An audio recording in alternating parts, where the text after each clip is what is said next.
స్థానిక సంస్థల ఎన్నికల్లో కూటమి పార్టీలు కలిసి పోటీ చేస్తాయని బీజేపీ ఏపీ అధ్యక్షుడు మాధవ్ స్పష్టం చేశారు. ఏడాది కాలంలో కేంద్రం నుంచి 10 లక్షల కోట్ల రూపాయల పెట్టుబడులు రాష్ట్రానికి తరలివచ్చాయని మాధవ్ తెలిపారు. తద్వారా రాష్ట్రానికి సంపద సృష్టి జరుగుతోందని అభిప్రాయపడ్డారు. ఒంగోలులో జరిగిన చాయ్ పే కార్యక్రమంలో పాల్గొన్న ఆయన మాజీ ముఖ్యమంత్రి జగన్మోహన్ రెడ్డిని విమర్శించారు. నాటి ప్రభుత్వంలో నాసిరకం మద్యాన్ని అడ్డగట్టి ప్రజల ఆరోగ్యంతో చెలగాటమాడారన్నారు.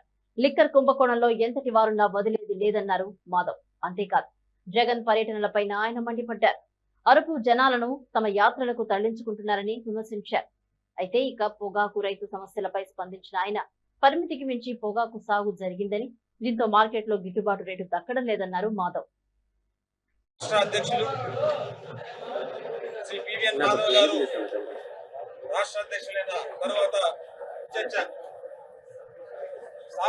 సామాన్యుల యొక్క ఆలోచనలు ఎలా ఉన్నాయి, వాళ్ళ మనసులో భారతీయ జనతా పార్టీ పట్ల ఎటువంటి ఆలోచనలు ఉన్నాయి,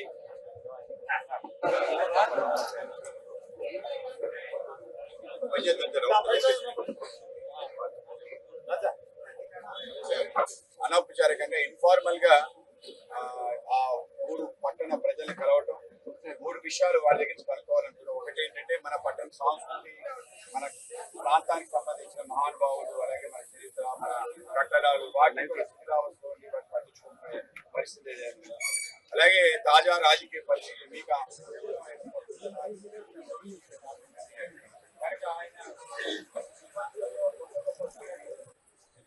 సంబంధించిన ఏదైతే తెలుస్తుందో ఏంటని చెప్పి ఆలోచన మైకేల్ గోర్బచవ్ అని చెప్పి ఆయనకి రావడం ఎంబీడే ఇప్పుడు ఈ రన్నింగ్ మార్కెట్ జరుగుతుంది.